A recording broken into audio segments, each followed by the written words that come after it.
Bonjour et bienvenue sur la chaîne Le Culte du Dé. Je suis très heureux de vous accueillir aujourd'hui pour repartir à l'aventure avec vous dans les contrées de l'horreur. Donc ça va être ma deuxième partie filmée et cette fois-ci je vais jouer avec l'extension Forsaken Lore. Donc on voit ici, moi je l'ai en anglais. Elle est sortie en France, ça y est, et elle s'appelle en français Les Légendes oubliées. Donc je vous ai mis aussi la boîte, ça fait un peu écran de maître de jeu de Mountain of Madness. Vous verrez, j'utilise quelques petites choses de cette extension là aussi. Alors voilà, bah écoutez, on va repartir à l'aventure avec 4 aventuriers que je vais vous présenter tout de suite. On a Trish Scarborough, qui est une espionne, donc une jeune femme très talentueuse et qui a décidé de donner sa vie à la nation. Donc elle, son action, c'est si vous n'avez aucun indice, gagnez un indice. Et si un investigateur sur votre case dépense un indice pour relancer un dé, il peut relancer 2 dés. Donc elle a des bonnes caractéristiques physiques et mentales. Par contre, elle connaît rien du tout au mythe de Cthulhu. Elle a une influence, puis tout le reste est assez moyen, et une volonté faible quand même à 2. Voilà, et elle va commencer avec un 45 automatique et elle débute l'aventure en Russie. Ensuite, nous avons Charlie Kane, le politicien, voilà, l'homme politique avec son gros cigare. Donc lui qui a découvert qu'il se passait des choses très étranges dans le monde et qui a décidé de mettre un petit peu sa carrière politique entre parenthèses pour sauver la planète. Alors, action. Un autre investigateur de votre choix peut immédiatement effectuer une action supplémentaire. Quand vous effectuez une action, acquérir des ressources, vous pouvez permettre à d'autres investigateurs de gagner n'importe quelle carte que vous avez achetée. Donc il n'est pas très fort physiquement, mais il a une bonne santé mentale. Le savoir, c'est pas ça, il a 2. Par contre, il a une très bonne influence, une bonne observation, et force et volonté, c'est pas top. Il commence l'aventure avec une assistante personnelle. Ils ont quand même du bol, ces hommes politiques. Une assistante personnelle qui va lui donner un bonus encore en plus à l'influence. Troisième personnage, deuxième femme dans cette partie, Diana Stanley, la cultiste repentie. J'aime beaucoup l'illustration. Très jolie femme. Alors, Diana Stanley. Donc voilà, elle faisait partie. D'ailleurs, son histoire m'inquiète un peu, là, je vais vous la lire.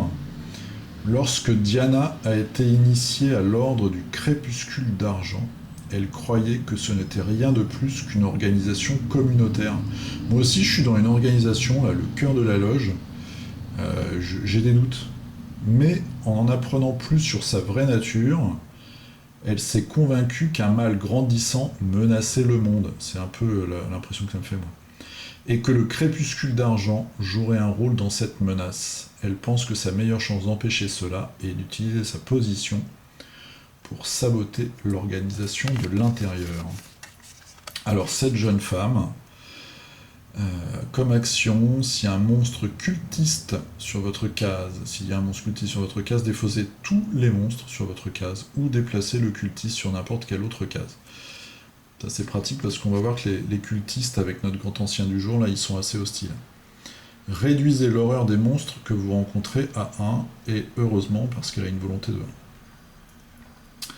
Alors, physiquement, elle est en pleine forme, sa santé mentale est un petit peu vacillante, elle n'a que 5. Elle a un très bon savoir, observation force, c'est bien, elle a 3.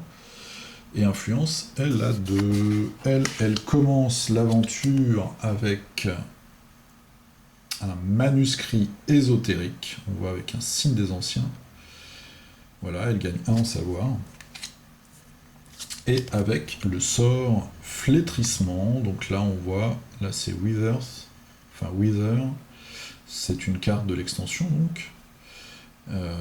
Elle fait un test quand elle fait un combat, elle fait un test de savoir, et si elle le passe, elle a +3 en combat pour le tour. Et après, elle retourne la carte, évidemment. Les sorts, il y a toujours un petit effet après.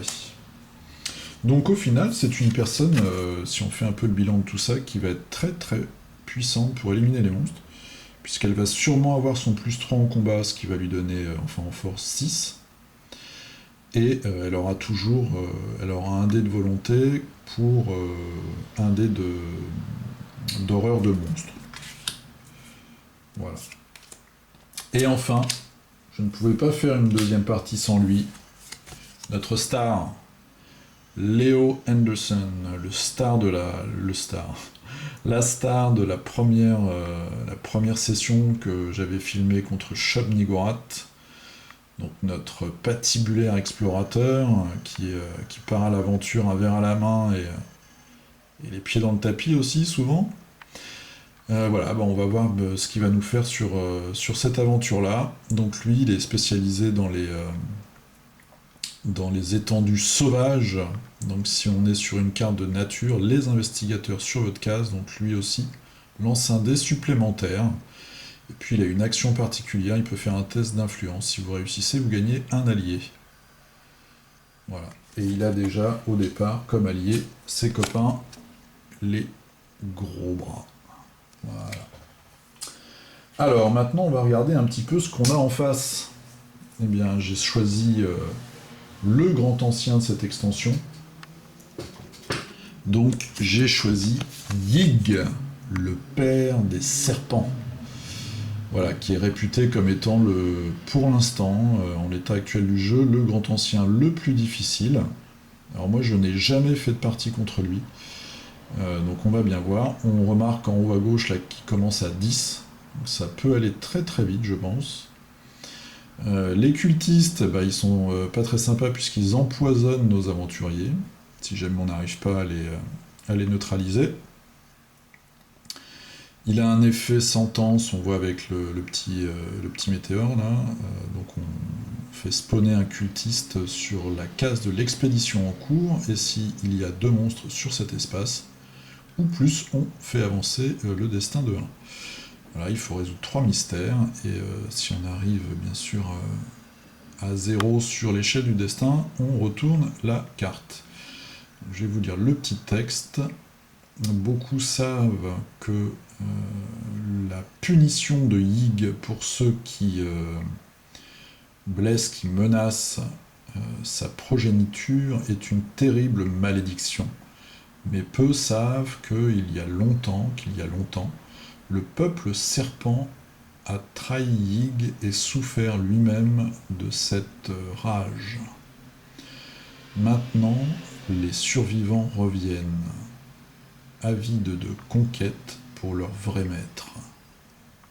Voilà, donc on va combattre le retour du peuple serpent qui va essayer de réveiller Yig, leur petit papounet. Donc comme vous le voyez, nous sommes à 10. J'ai déjà placé des tokens, des indices, le portail qui se trouve à Rome avec la goule qui est sortie de ce portail. L'expédition se trouve en Himalaya. Donc nous avons Léo qui est à Buenos Aires, nous avons notre jeune fille Diana qui se trouve au Panama, nous avons Charlie qui est à San Francisco, et puis comme on l'a vu tout à l'heure, Trish qui est en Russie. Alors maintenant je vais vous parler du premier mystère. Voilà, je vais zoomer sur l'illustration. On voit que c'est le peuple serpent avec une dague empoisonnée. L'avènement du peuple serpent. Je vous fais les traductions en live, donc faut me pardonner des approximations. Longtemps pensé éteint, les hommes serpents reviennent après des siècles de sommeil. Même s'ils sont peu nombreux, ils sont les maîtres, ils maîtrisent une combinaison de science et de magie. Voilà. Donc, quand cette carte entre en jeu, placez un nombre de pions tentacules. Donc moi, voilà, j'ai placé mes 2 pions, ça y est. Égal à la moitié du nombre d'investigateurs dans des endroits tirés au hasard grâce Au pion indice. Donc là, je vais aller plus vite pour tout ce qui est règles, hein, vu que j'avais déjà tout montré dans la première partie. Comme une rencontre, un investigateur sur un espace contenant un pion menace, enfin un pion tentacule chez moi, peut essayer de découvrir la signification qui se cache derrière ces événements étranges. S'il réussit, il peut dépenser 2 indices pour placer le pion tentacule en question sur cette carte. S'il le loupe, un cultiste l'attaque par surprise. Et à la phase de mythe, s'il y a nos deux pions, donc voilà, il y en a un dans le cœur de l'Afrique, et l'autre qui se trouve à Londres, et bien si ces deux pions sur la carte, nous passerons au mystère suivant. Voilà, c'était la présentation, le lancement de cette série. Donc nos 4 investigateurs contre Yig. Ça peut être très court, on va bien voir ce qui va se passer. Je pense que je vais vous mettre un épisode tous les 5-6 jours, toutes les semaines.